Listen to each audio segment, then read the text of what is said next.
Okay po. Okay po. Okay, so triple header na tayo ng ating mga interviews this Tuesday, a day before itong courtesy call kay PBBM sa ating mga SEA Games medalists. We have a triple header for tonight dito sa Sports Corner PH SEA Games Diaries. My name is Gab Peras and with me right now, ito bitin na bitin ng usapan natin no, na pumunta Yes. tayo noon sa national tryouts ng si Club Netball and of course, mas mahabang usapan natin, ibibigay natin sa atin kasama ang ating bronze medalist, si Ken Lumogda, soldier Yes po. athlete from the Philippine Navy and part of the bronze medal winning netball team dyan po sa SEA Games. At kung hindi nyo alam, matagal na po siya naglalaro sa SEA Games 2011 as part of Perlas Pilipinas ng Gilas Pilipinas Women para sa SEA Games sa women's basketball. Ken, Opo. nice to see you again but this time virtually. Yes po, nice to see you again, Sir Gab. Medyo bitin nga po yung last meeting natin nung sa Ronak. Gusto ko na po magpasalamat sa iyo palagi na sumusuporta po sa SIC Club. And good afternoon po sa inyo and sa mga nanonood po. Oo nga at marami tayong mga pinag-usapan during that day pero in-interview ko lang si Coach Piao kung Yes ano ang po. pinaghahandaan nilang mga competitions sa 2026 kaya nga nagkaroon kayo ng tryout. So parang back to zero, back to the drawing board na Yes. ulit ang si Club after ng Yes bronze po. medal finish niya dito sa SEA Games. Pero how was yung participation natin dun sa tryouts noong the previous weekend dyan po sa Ronak noong 10? Okay naman po yung yung takbo nung tryout ni Coach Piao, nila Coach Ewan, Coach Jeff. May mga pumunta din po. Marami din po pumunta. May mga bago. Puro bata po actually yung mga nagpunta talaga. Then yung mga dati pong nasa NTP po, nandun po din lahat. So And masaya din po kasi naglaro kami talaga. Pinaglaro kami ni Coach Piao lahat ng position po. And this is actually serves as a basis para dito sa magiging selection natin coming for the 2026 tournaments Kasi yan Yes talaga ang po. purpose ni Coach Piao na pumili tayo ng karapat-dapat na ipapasok sa national training pool natin. So, pending yung results, are we expected na of course magte-train ka pa rin for the national team and of course Yes. ibibigay mo yung best performance nyo come 2026? Yes po, gano'n po talaga, talagang back to zero talaga yung kaya dapat, yung healthy competition po lalo na sa sa'min. Kasi siyempre may mga bata pong dadating, kami po mga senior na po, kailangan din po naming turuan din sila para po makuha din ni Coach Pao yung magiging goal niya sa mga susunod pong competitions. Speaking of mga bata, napansin natin na dumarami na yung mga young girls natin na nag-iinganyo na mag-join sa national tryouts. Halos karamihan sa kanila may mga basketball backgrounds, yung iba nga galing sa iba't ibang mga sports. Pero as a veteran nga pala, unti-unti mo nang nag-guide yung ating mga batang players to showcase and excel their best showing, best output, para, and of course, yung team chemistry na nabubuo nyo sa inyong team, lalo na kayo mga veteran, sila mga bata, mga susunod sa yapak ninyo, yung mga new generation ng si club players na Yes. maisasama natin sa mga future competitions. Correct po. Unang-una po kasi talaga diyan is yung attitude po talaga.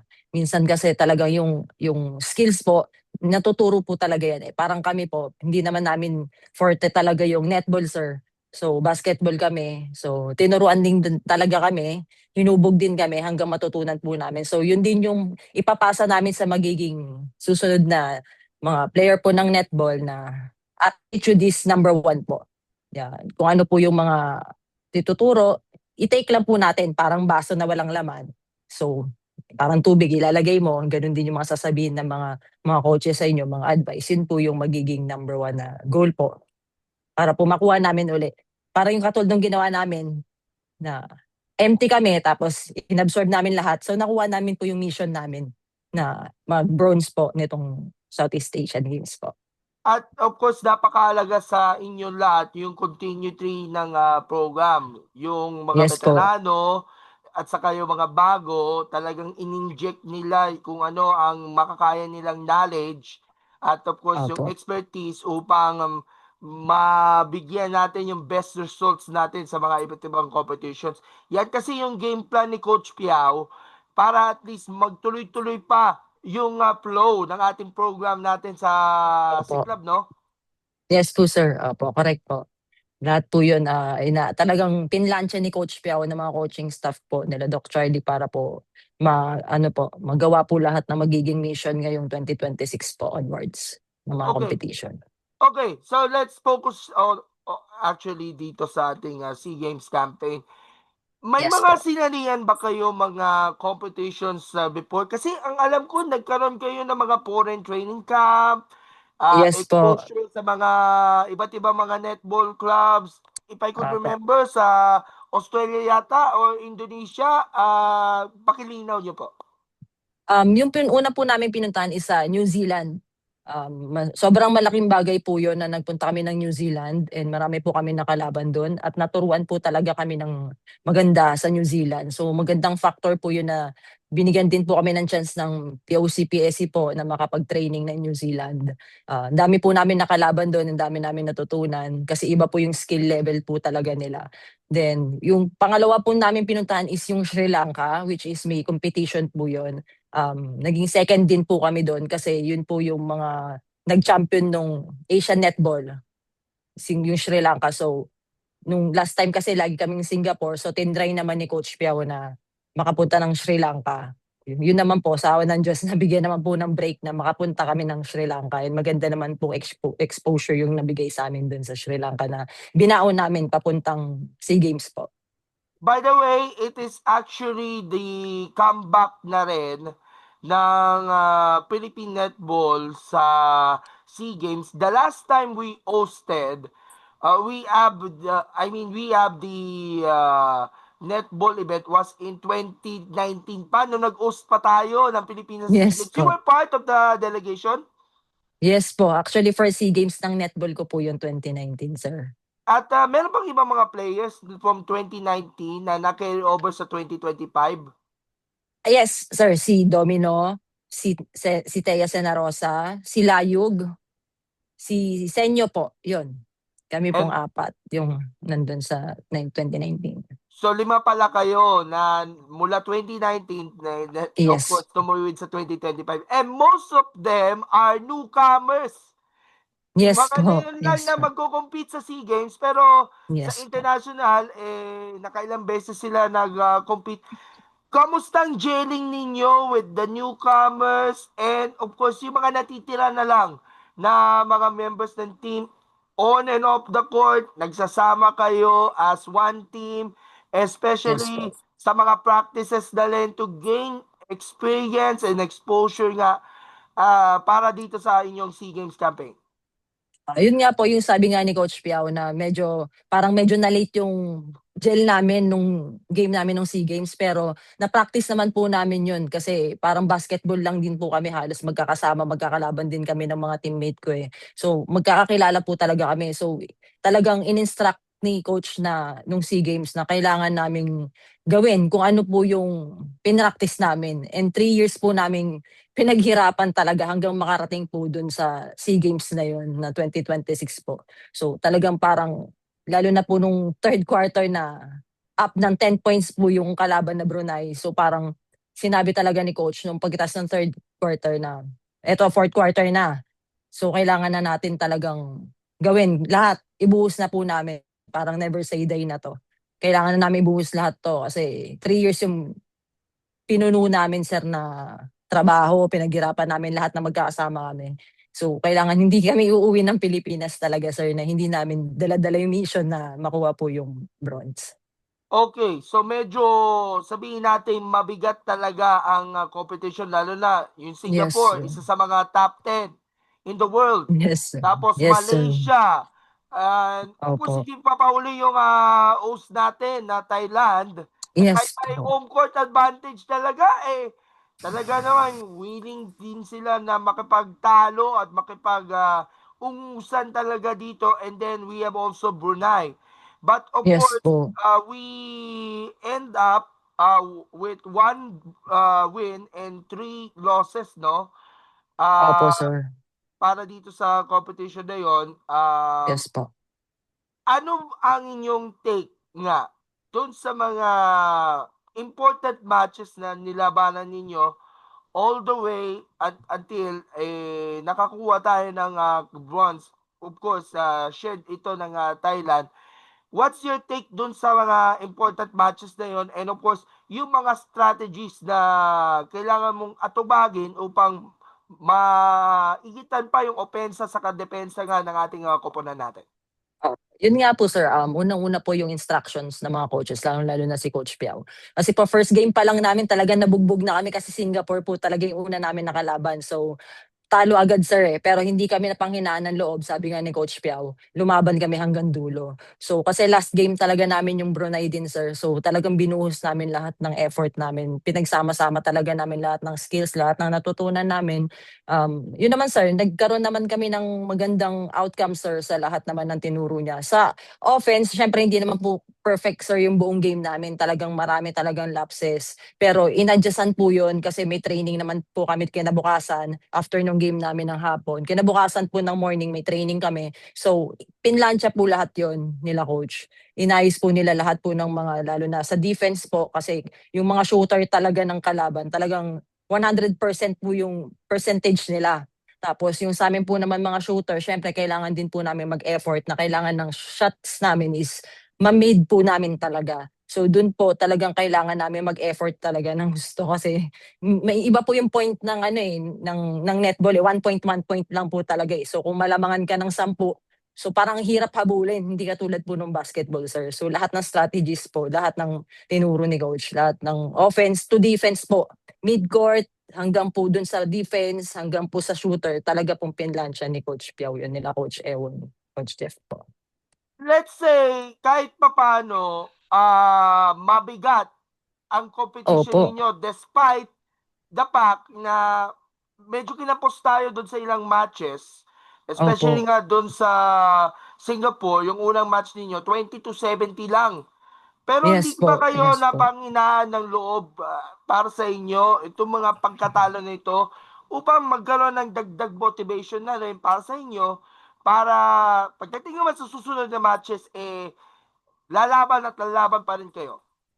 Ayun, tama ka sir kasi talagang dumating sa point na nalomoral kami. Pero yun nga sir, kumbaga kasi unang game pa lang talo agad, 'di ba? So parang thinking namin mababawasan na yung kumpiyansa namin talaga. Pero yun po dun ako natutuwa sa team namin ngayon na parang instead na dun ma-down kami, nag-usap-usap talaga kami sir na kailangan namin lumaban. So buo kami lumaban sir kasi makikita mo naman sir hanggang first, second, third yung game namin pataas na siya sir.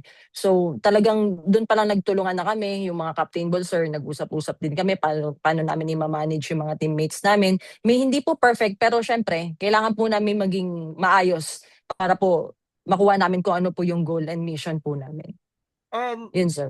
with this bronze medal finish, parang ito na rin yung comeback na actually this is actually the first medal ng Yes, Pilipinas sir. sa SEA Games, no? Noong mga Opo. nakaraang editions ng SEA Games, wala tayo sa podium. But this time around, a bronze medal is on the reach. Yes, Ah, sir. nakatitiyak ba natin, of course, na nakatulong ito na malaki? Anong major impact ika nga ng bronze medal win ng netball sa inyo as a players? Sobrang nakakataas po ng kumpiyansa din, sir. Sobrang overwhelmed kami lahat. Nung una parang panaginip, sir, eh. Pero nagsi-sink in din sa'min na yung effort and talagang tiwala namin sa isa't isa is nagawa namin. And yung magandang yun nga yung sir, sabi mo na magiging magandang baon yun para papunta dun sa mga bata na maglalaro sa mga susunod pang competition, sir. Yun din yung sabi ni Coach Piao na hindi ito para sa amin, lalo na sa mga matatanda na. Kumbaga, ito na yung parang magiging way din po na maging maganda po yung netball talaga sa Pilipinas. Nakakatuwa kasi may youth na po eh. Sobrang nakakatuwa. Ang daming mga bata din na nag po, and makikita mo talaga na may potential yung mga bata, sir. And with this bronze medal finish, if ever na meron tayong SEA Games 2027 sa Malaysia, kaya ba nating igitan or kaya ba nating manatili tayo sa bronze? Of course, basta may maganda kayong kumpiyansa na talunin natin yung mga top Asian counterparts natin, especially yung Singapore.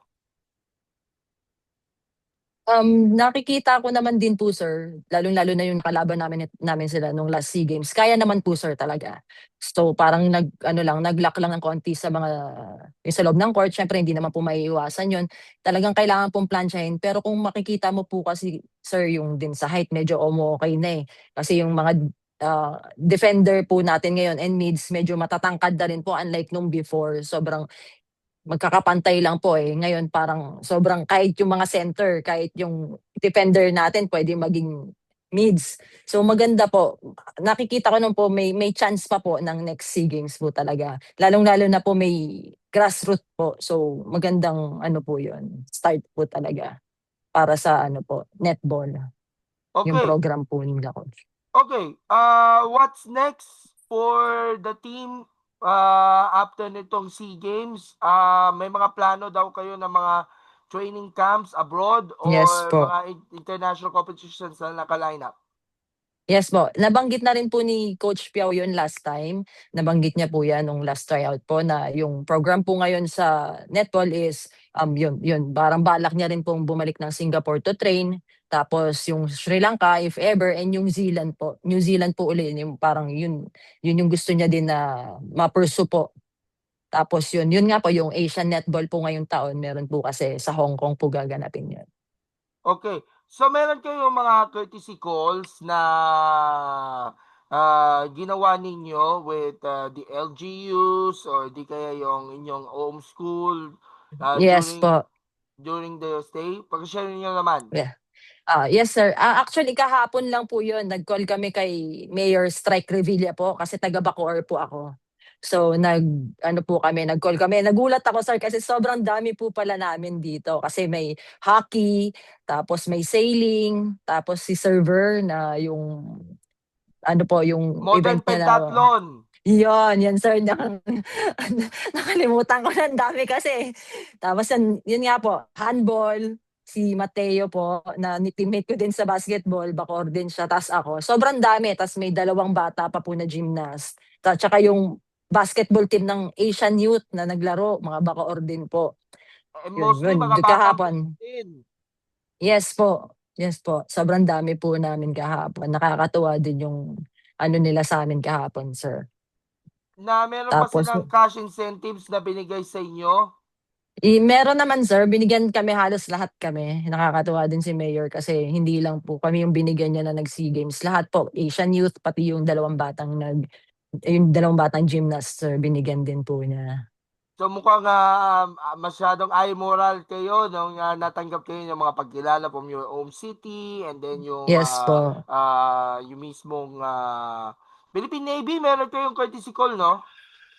Actually sir, meron kasi nung nag-call kami, sabi dun sa JHQ, kinausap kami nung senior namin na ibuo namin lahat ng Philippine Navy na nag-medal po para mag-call kami kay FOIC po, sa Flag Officer in Command namin kay Vice Admiral Espeleta po. So hindi pa po namin ngayon naaayos kasi bukas po may call pa tayo kay President ano po, PBBM. BBM po. Oo Yes nga. po. At mukhang ready ka na to meet up with the president at i-expect natin na baka may good news para sa ating mga Yes po. atleta bukas sa Yes, sir. Intramuros niya, magaganap niya itong Yes, courtesy call sir. with PBBM. Andiyan rin ng ating mga Yes, sir. officials na rin, Chairman Pato, Kong Bambol, Apo. at yung iba pa mga sporting officials. Lastly, Yes Ken, po. meron pa tayong dalawa pang interviews later this evening. Ken, Mhm. as Yes po. part niya ng development niya, grassroots na ng netball, mas marami ba with this bronze medal finish, naniniwala ka ba na mas marami mga kabataan ang nais matuto o nais maglaro nga ng netball as one of the emerging sports nga when it comes nga dito sa SEA Games na maring laruin nga ng ating mga kabataan. Actually, sir, opo. Kasi nung hindi pa tayo nagbo-bronze, sir, sa netball, naglaro na po yung mga youth sa Brunei, sir. So, nakakatuwa. Pinadala na sila doon. Tapos ngayon po, na nag-bronze tayo, mas nadagdagan pa po sila. So, sobrang nakakatuwa po nung isang araw nung nakita ko sila na sobrang dami. Sabi ko, nakakatuwa naman, sobrang dami. Tapos ang lalaki na sila, ang lalaki na nila, sir, ang tatangkad na. So, sila na yung mga ano talaga, future talaga na netball na susunod po sa amin. So, at saka may maganda exposure na agad sila, sir, kasi may tournament na sila nung last year sa Brunei. So, marami na din silang natutunan talaga.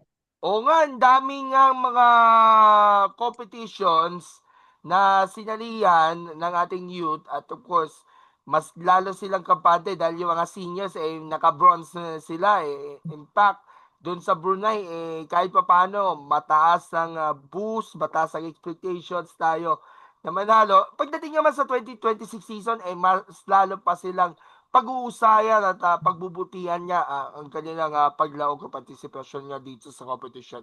So again, Yes, sir. congratulations Ken for a job well Yes, done and to sir. the rest of the netball team for Yes this po.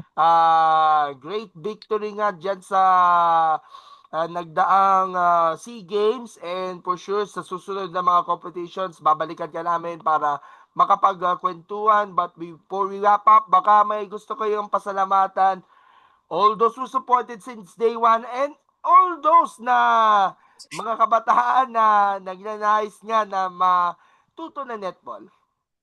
Yun unang-una po, syempre, thank you po sa inyo, sir, for always supporting netball po, si club. Na lagi kayo nandiyan dyan talaga to support us. Yung PSC po, POC, si Commissioner Patu po, si Commissioner Bongku, tapos si Doc Charlie po, yung president po ng netball, yung mga coaching ano po namin, si Coach Piao, Coach Jeff, Coach Ewon, Coach Mel, Coach Sean, tapos yung Philippine Navy po na inalaw kami mag-play po yung Armed Forces of the Philippines. Thank you so much po for allowing us and representing Philippine ano po sa larangan po ng sport. Yun po. And maraming maraming salamat din po sa family ko po, sa mama at papa ko po. And kay Lord po. Yun, sir. Tsaka sa Ayun. mga teammates ko, sir. Lalo sa mga teammates namin na ano po, mga lahat, buo sila, lahat, may mga, kasi 12 kami pinadala doon, sir, di ba? So may mga naiwan. So part pa din sila noon and maraming maraming salamat din po sa kanila. Yun, sir. Yan ba yung mga reserve actually, Yes Imam? po. Yes po, sir. Opo. Sayang, malaki tayo sana chance nila na makapag-join in case na ma-injure, huwag naman sana ma-injure, pero at least they all part na rin ng ating Yes po. victory na rin yung mga reserve players natin Yes po. for a spectacular finish nga dyan sa SEA Games and we look forward for more competitions nga ahead of 2026 season. So later we will have Giselle Daya and Queenie Dalmasio sa ating program. But for now, Ken, maraming salamat until our next Thank you, sir. engagement at Yes looking po. forward again sa mga gagawin ng Siklab sa taong Opo. 2026. Congratulations at maraming salamat. Thank you, sir. Bye-bye! Thank you, sir. Bye, sir. Thank you po.